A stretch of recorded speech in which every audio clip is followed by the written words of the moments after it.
आज हमारे साथ हैं देश के जाने माने तांत्रिक श्री रमेश योगी जी। उन्होंने कुंभ में यहाँ पर अपना आसन लगा रखा है और कुंभ में यहाँ पर जब से ये महाकुंभ शुरू हुआ है तब से उनका शिविर लगा हुआ है। यहाँ पर उनसे मिलने के लिए तमाम उनके जो श्रद्धालु हैं वो आ रहे हैं। आज हम उनसे समझेंगे कि जो तंत्र क्या है जिसके वो आचार्य हैं और उस तंत्र का क्या मतलब है और इस कुंभ में उसके लोग यहाँ पर आ रहे हैं तो उनमें क्या जागृति है। स्वामी जी नमस्कार। स्वामी जी, महाकुंभ एक आस्था का केंद्र होता है और आप चूंकि तंत्र से ये एक अलग विधा है, हालांकि है सनातन में ही लेकिन एक इसकी अलग विधा है। तो क्या जो कुंभ में आ रहे हैं वो तंत्र को लेकर के कुछ ज़्यादा जो है आपको ये लग रहे हैं कि उत्सुक हैं, इसके बारे में क्या कहें? ऐसा है, कुंभ और तंत्र का कोई मतलब नहीं है जी, समझे। ये कुंभ लगा हुआ है, महाकुंभ नहीं है, ये भी नोट करिए। ये महाकुंभ नहीं है, महाकुंभ होता ही नहीं। शास्त्र में कुंभ है, महाकुंभ नहीं है, नंबर एक। दूसरे, जहाँ तक तंत्र का विषय है, सारे लोग रामायण पढ़ रहे हैं, गीता पढ़ रहे हैं, भागवत पढ़ रहे हैं। तंत्र के फादर पिता शिव है और शिव वेद के पहले से ही है, तो तंत्र वेद से पहले ही था, वेद बाद में आया है जी, नोट करिए। और जहाँ तक आप एक प्रश्न और कुछ किया है, मैं कंफ्यूज हो रहा हूँ कि तंत्र क्या है। कितने लोगों को हम बताएंगे तंत्र क्या है? रामायण क्या है, गीता क्या है, भागवत क्या है, तो आप पढ़ते हो। तंत्र क्या है आई कांट से, इसलिए नहीं कह सकता कि दिन भर हम तंत्र बताएं कि तंत्र क्या है। हाँ, एक आम आदमी कैसे समझेगा? आम आदमी जिंदगी में कुछ नहीं समझेगा, वो 5 किलो चावल समझेगा, आटा समझेगा, और कुछ समझने के लिए तैयार नहीं है आम आदमी। आम आदमी को समझाते समझाते हमें 55 साल हो गए, आम आदमी नहीं समझ पाया। तनोत इति तंत्र, जो आपकी बुद्धि का विस्तार करे, जो आपकी प्रगति में सहायक हो, उसको तंत्र कहते हैं। और तंत्र सर्वत्र है, तंत्र ये नहीं है। और उसके बाद तंत्र के जितने हमारे ग्रंथ हैं, अरे देखिए भागवत होता है ना, कितना लोग भागवत करा रहा है, सब भागवत करा रहा है लोग जी। एक भागवताचार्य से मैंने पूछा कि बताइए, इसलिए नहीं पूछा हमने, हम कहीं बैठे थे भागवत वाले आए तो हमारे किसी भक्त ने कहा हमारे गुरु जी हैं, उसने शॉर्ट में बताया तांत्रिक योगी रमेश जी महाराज हैं। वो हंसने लगा, तंत्र के नाम पर हंसने लगा। जब हम चाय पी चुके तो मैंने पूछा, बोलिए कथावाचक जी, हमने न उनको पंडित जी कहा न कुछ कहा, हमने कहा कथावाचक जी बोलिए कि तंत्र के नाम पर हंसे क्यों? अरे तंत्र मंत्र क्या है? क्या बताओ, तुम्हारे भागवत में कहीं तंत्र है? कहता राधे राधे राधे राधे। तंत्र का क्या है? भागवत तो प्रेम का ग्रंथ है। हमने कहा जिसका नाम तुमने पहले लिया राधे राधे राधे राधे, वो भी तो भागवत में नहीं है। तो कह रहे हो कि तंत्र कहीं है ही नहीं। उनका आपने भागवत किया है? कहा किया। हमने कहा बताओ, कृष्ण उद्धव से प्रश्न कर रहे हैं, सॉरी, उद्धव कृष्ण से प्रश्न करता है कि एतत् कमलपत्राक्ष कर्मबंधन विमोचन भक्ताय चानुरक्ताय ब्रूहि विश्वेश्वरेश्वर। हे कृष्ण कमल नयन, कर्म बंधन से मुक्ति का उपाय बता दो। कृष्ण कहते हैं वेद तंत्राभ्याम, वेद और तंत्र की शरण में जाओ, तभी कर्म बंधन से मुक्ति हो। हर युग का अपना एक धर्म होता है। आज का युग धर्म तंत्र है। तंत्र माने, अब शॉर्ट में चलते हैं, आप इससे हमारी रिकॉर्डिंग कर रहे हैं, बाय द वे आप तो ऐसे कर रहे हैं, कुछ ऐसे भी हैं कि सीधे लाइव अमेरिका तक दिखेगा, ठीक है, ये भी जाएगा। ये तंत्र है, यही तंत्र है, टेक्निक है। तंत्र में टेक्निक, सिद्धांत, नियम, ये तंत्र है। तंत्र माने मुर्गा काटना, दारू चढ़ाना, शराब चढ़ाना नहीं। हम पूरे विश्व में करीब 35 देश में कंप्लीट घूमते जा रहे हैं जी, वहाँ तंत्र सिखा रहे हैं, लोगों को मंत्र कैसे उच्चारित किया जाए सिखा रहे हैं, और तीसरा नेत्र कैसे जागृत किया जाए ये बता रहे हैं। तंत्र ही एक ऐसा विषय है जो आपको स्वस्थ भी रख सकता है, संपन्न भी रख सकता है, विद्या भी देता है। और दुर्गा सप्तशती तंत्र का बढ़िया सबसे अच्छा ग्रंथ है, जिसका अक्सर लोग पाठ कराते हैं लेकिन तंत्र के नाम से डरते हैं। दुर्गा सप्तशती से ही एक मंत्र है, ओम ऐं ह्रीं क्लीं चामुंडाय विच्चे, नवर्ण मंत्र है। तो इस नवर्ण मंत्र का अभी आज से ही, क्योंकि आज पूरी तैयारी नहीं हो पाई, आज से ही हम कर रहे हैं यज्ञ रात्रि में। नवर्ण मंत्र का 9 दिन तक, आज से गुप्त नवरात्र प्रारंभ हो जी, 9 दिन तक रात्रि यज्ञ हो गया। ये सेकंड टाइम हम भारत में कर रहे हैं, दुनिया में तो करने वाला है नहीं कोई। भारत में मैं दूसरी बार यह यज्ञ कर रहा हूँ और लोग अपना तैयार हो रहे हैं, आ रहे हैं कि क्योंकि लास्ट ईयर हमने माघ मेले में किया था। रात 8 बजे से 4 प्रहर तक पूरा समझ लीजिए, चारों प्रहर यज्ञ होगा। मंत्र का जप नहीं होता हमारे यहाँ, उच्चारण होता है। उच्चारित करके स्वाहा बोला जाता है, क्योंकि मंत्र जब तक उच्चारित नहीं होगा स्वाहा नहीं बोला जाएगा। तो मंत्र यज्ञ हम कराते हैं, तंत्र यज्ञ कराता है। यज्ञ से आपकी कामनाएं पूर्ति होती है। अब सोचिए, राम का जन्म यज्ञ से होता है ना। दशरथ जी ने श्रृंगी ऋषि से यज्ञ कराया। वशिष्ठ ऑलवेज दशरथ जी के यहाँ थे, उन्होंने श्रृंगी ऋषि को बुलाया। श्रृंगी ऋषि वशिष्ठ बुलाया, पुत्र हेतु पुण्य यज्ञ करावा। श्रृंगी ऋषि उस समय के बहुत बड़े तांत्रिक थे, उनको बुलाया गया, उन्होंने यज्ञ किया, उनके पुत्र पैदा हुए। अब देखिए, यज्ञ से तो भगवान पैदा हुए। वही राम जब रावण से युद्ध हो रहा है तो राम तो रामेश्वरम में पूजा कर रहे हैं, शिवलिंग थाप करके या ऐसा करके वैसा करके। हमारी आपकी लड़ाई हो तो हमारा और आपका दोनों का ये होता है कि हम किसी तरह से सामदाम दंड भेद से जीत लें। तो अगर रावण का पुत्र मेघनाथ यज्ञ कर रहा है तो राम को कहना था ना कि मैं भगवान हूँ, जीत लूँगा, करो, तुम कोई गंदा काम नहीं कर रहे हो, अच्छा काम कर रहे हो। लेकिन राम ने उस यज्ञ का विध्वंस कराया। क्यों कराया? अगर यज्ञ पूर्ण हो जाती तो राम की विजय निश्चित नहीं थी। समझ लीजिए, यज्ञ की पावर इतना है। सबसे ज़्यादा यज्ञ की शक्ति है कि यज्ञ के धुएं से जीन्स बदलते हैं, और इंडिया में सबसे कम मेंटली रिटार्डेड और विकलांग बच्चे पैदा होते हैं आबादी के हिसाब से। सबसे ज़्यादा स्कॉटलैंड में, स्विट्ज़रलैंड में, फ्रांस में, जापान में मैंने देखा सबसे ज़्यादा मेंटली रिटार्डेड विकलांग बच्चे पैदा होते हैं। यहाँ अब पैदा होंगे ज़्यादा, क्योंकि पहले सत्यनारायण भगवान की कथा होती थी, कथा के बाद हर महीने पूर्णमासी को हवन होता था, यज्ञ होता था, वो भी बंद हो रहा है। सनातन समाप्ति की तैयारी में है, वो भी बंद हो रहा है।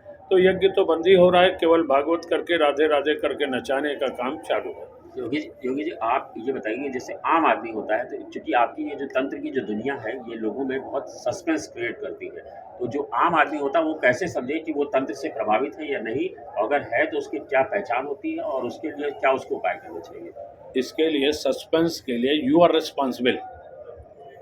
टेलीविज़न, सिनेमा ये रिस्पॉन्सिबल है, ये गलत चीज़ें दिखाते हैं। ऐसा तांत्रिक हड्डी की माला पहने होगा, एक ये होगा, काला कपड़ा पहने होगा, ये आप बनाते हो ना ऐसा। टेलीविज़न वाले एक जी न्यूज़ पहले दिखाता था, ताल बेताल के ताल, हाँ, वो ऐसे दिखाता था, ड्रामा करता था। हमारे लोग आए, उसके लोग आए हमारे पास कि आपको कुछ करना है।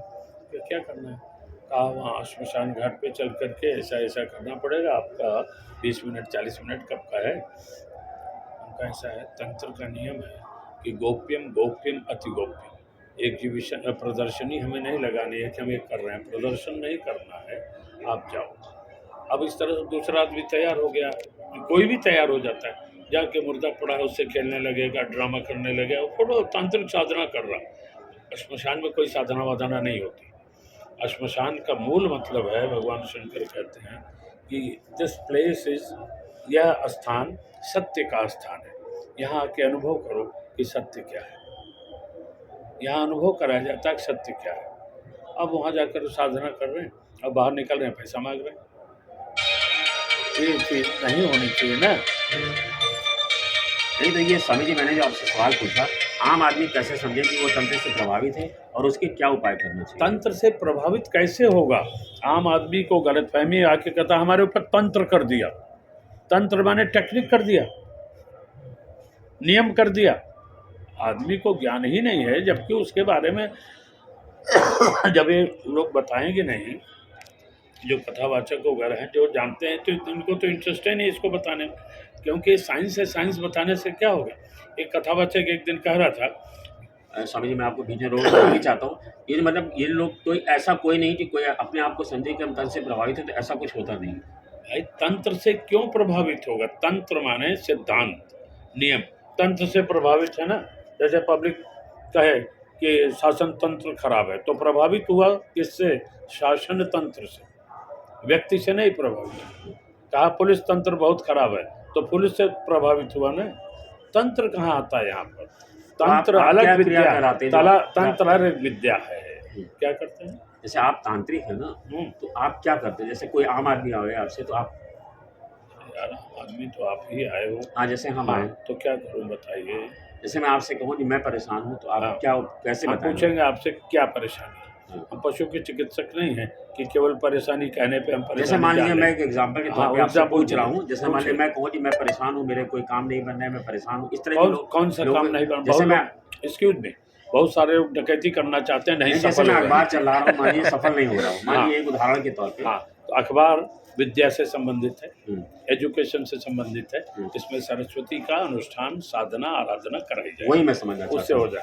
जो हेल्थ से रिलेटेड है उसमें महाकाली, जो वेल्थ से रिलेटेड है उसमें महालक्ष्मी। जी। ओनली 3, केवल 3 देवियां हैं, ऐंग, रिंग, क्लिंग। यही 3 चीज चाहिए हर आदमी को, चौथा नहीं चाहिए। जी। विद्या चाहिए, बल चाहिए और धन चाहिए। अब बहुत विद्वान है, बहुत बड़े पत्रकार है, बहुत विद्वान है और बहुत बलवान भी है, हेल्दी भी है, और चवन्नी जेब में नहीं है, तो विद्वानी और पत्रकारिता खत्म हो गई चवन्नी न होने से। और आप बहुत बलवान हैं, सॉरी बहुत विद्वान है, बहुत धनवान है, और चारपाई पर पड़े हो तो भी बेकार। तब भी बेकार होगी। तो इसीलिए ये तीनों चीज जब तक नहीं होगी, विद्या, बल और लक्ष्मी, इसीलिए हमारे जितने यंत्र बनते हैं त्रिकोण पर, देवी के यंत्र त्रिकोण पर बनते हैं। हमारा शरीर ही त्रिकोण है, और ये क्या कहते हैं, जो हमारा श्री यंत्र है वो त्रिकोण पर ही बना हुआ है। तो जितनी देवियां हैं हमारी सब त्रिनेत्रा हैं। तो आदमी 3 चीजें सफल कर ले, एक बल, एक बुद्धि और एक विद्या। बुद्धि नहीं, बल मीन्स तंदुरुस्ती, हेल्थ, लक्ष्मी और विद्या। अगर आपके पास लक्ष्मी भी है और बलवान भी है, विद्या नहीं है, मूर्ख जीवन का कोई जीवन होगा क्या? मतलब विद्या विहीन व्यक्ति तो कुछ नहीं होता ना। इसलिए तीनों का समन्वय होना चाहिए, तीनों होनी चाहिए। तंत्र ये तीनों चीज़ें आपको इसको प्राप्त करने के लिए तरीका बताता है, कैसे प्राप्त किया अगर जाए। तीनों में से आदमी कोई परेशान है, तो उसका अनुष्ठान कराते हैं आप, ताकि उसको उससे सफलता मिले। बिल्कुल, अनुष्ठान तो बहुत चीज़ों का होता है, लेकिन मुख्य 3 ही आवश्यकताएं हैं, इन्हीं तीनों में सबका हो जाता है। अनुष्ठान के बारे में कुछ बता सकते हैं? कितने दिन का होता है, किस तरह का होता है? अच्छा, आपको टीबी अगर हुई है तो 6 महीने दवाई खानी पड़ेगा जी। 6 महीने मॉर्निंग में उठते ही खाना पड़ेगा। और कोई दूसरा रोग है तो उसका इलाज कितने दिन में होगा, सब नियत ही है ना कि एंटीबायोटिक का कोर्स इतने दिन का होता है। जिस तरह की प्रॉब्लम है मतलब। तो अनुष्ठान का नियम है कि कितना करना है, कैसे करना है, समझा जाएगा व्यक्ति की समस्याओं से। अभी आखिरी सवाल, अगर कोई परेशान है या कुछ इस तरह से उसको लग रही समस्या, तो आपसे संपर्क करना चाहे तो कैसे करें? आपसे संपर्क आप कराएंगे ना, आप माध्यम हो गए हो ना, हमारे मीडियम हो गए हो।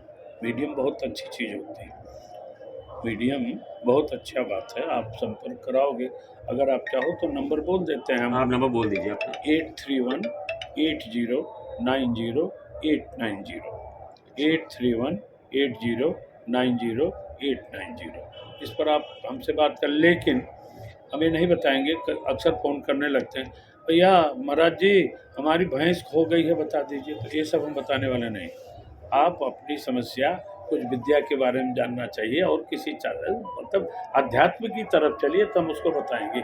ये नहीं है कि बच्चा खो गया हम बता दें। बस चलते चलते आखिरी सवाल, क्या आप वजह से कोई समस्या, तो क्या देख के भी आप बता सकते हैं कि किसी को कोई समस्या? आपसे प्रारंभ में ही कहा था कि मैं पशु का डॉक्टर नहीं हूँ। यानी फेस रीडिंग जैसे होती नो, है। I don't know face reading. हम बहुत कुछ जानते हैं, लेकिन फेस रीडिंग क्यों करें, क्यों करें? बताओ, जानते बहुत कुछ हैं लेकिन करें क्यों? हम दिन भर तो लाग एक आए कल, जरा हाथ देखिए, उनका चलो बाहर। कोई तरीका नहीं, सिस्टम नहीं है ना। कहीं जाने के पहले कोई नियम होता है, उससे कैसे बात करना है, क्या करना है।